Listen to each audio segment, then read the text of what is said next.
Joe Rogan fans do the math. Joe is so full of shit when he talks about COVID. He should honestly just stop talking about it together. I looked up the numbers. 100 Americans die for every Japanese. Per capita 40x more Americans die due to COVID. Joe spreads disinformation.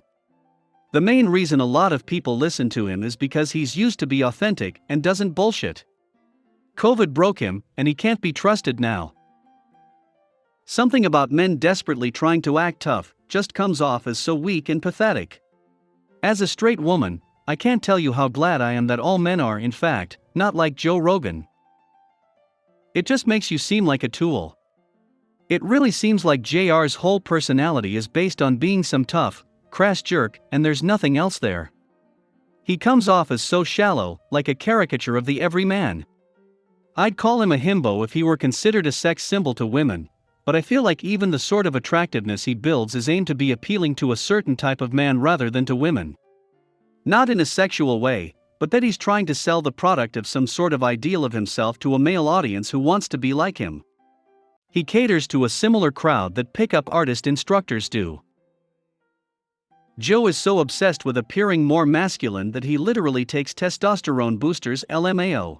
At this point in time he probably can't produce natural tests, so he pretty much has to take boosters. I think he just doesn't realize that being a rich person who's basically isolated himself in his Texas mansion and studio, he doesn't really have much to fear as the average person who needs to step out of their house weekly to grab groceries or something. He falls into the idea of, well, I don't know anyone with COVID, and I, wrongly, am the average person, so it must not be as bad as they're making it out to be. He literally uprooted his entire life and family to move from California to Texas to have more space between people and pay less in taxes. He is the definition of a fear-mongering bullshit con artist. I never paid a lot of attention to Rogan over the years, aside from the fact that he brings Maynard James Keenan on occasionally, and the whole "dude you ever tried DMT" thing. I guess I knew he was a libertarian, but didn't think much of it. Now I have an opinion after watching that. What an asshole. That's what men do.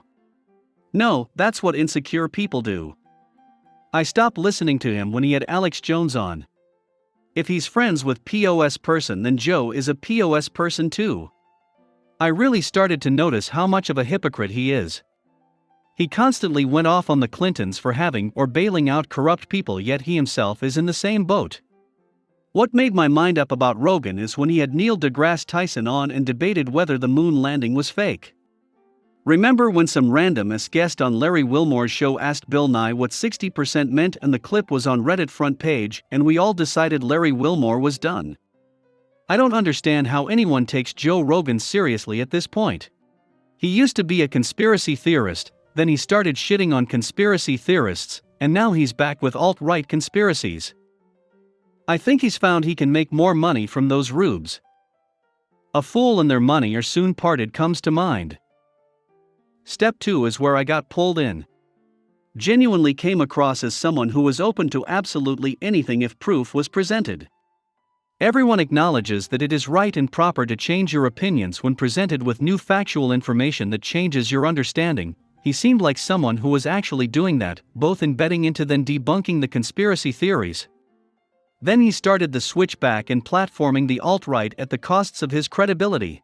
I think it was a clip from an interview with Bill Burr where Burr called him out on believing the moon landing was a hoax.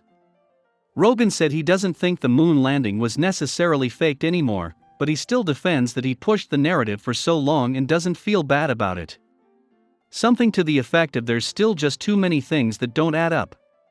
Look at this picture, and now it's one, and yo, what about Dash? He's going to be the same way about COVID, guaranteed. The problem is that he thinks he is way smarter than he is. It's why I hate when he calls UFC matches.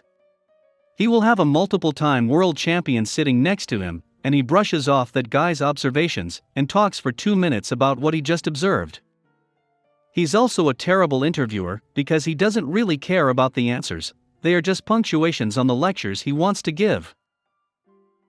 I used to listen/enjoy his podcasts. He had a lot of interesting guests, but then a few things just killed it for me.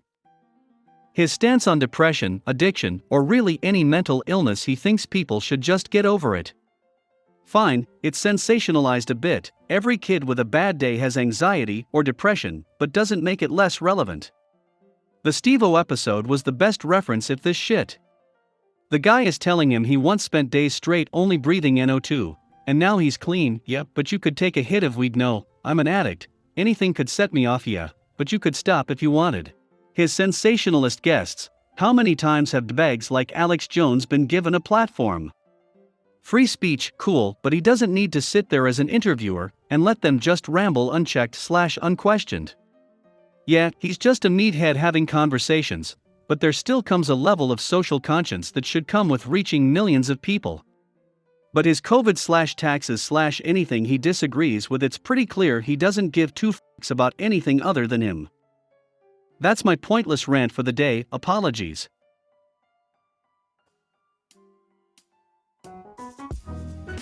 Hope you liked this video. Please subscribe to our channel. Make sure to hit the bell icon, and don't forget to share.